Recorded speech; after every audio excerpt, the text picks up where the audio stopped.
LOKTAK PATKI HI HONBA hongatlo amuk ningba kairanu Korau hanba ngalingai nong chup jingya thangringai moirang turel yaugani hongatlo Kari amuk warunu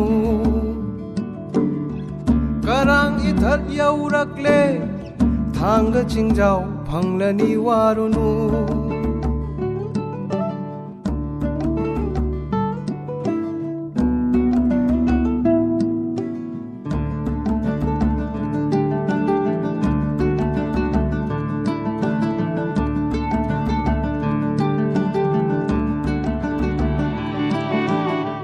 Moirang turel ipanda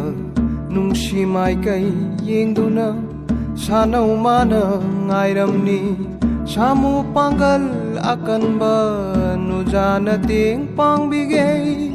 pakhang sari son kiba sanau mana ngairi do hongalo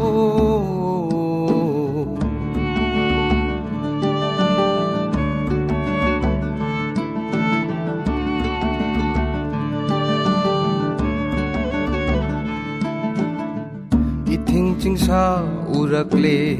LOKTAK ithak nemlakle pakhang thamoi warunu tumai chingjen akan ba tau thabi chekwai pamjaba pakhang pangal hapkiba pangal mayeng takhiroi hongalo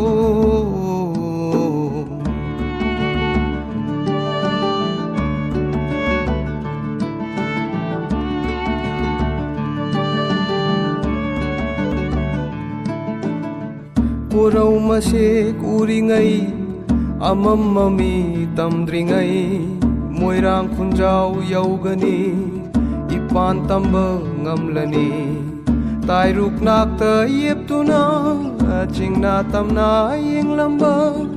manja saktam laklamba chanabi mai thong urani pakhang wasak ngaklani hongalo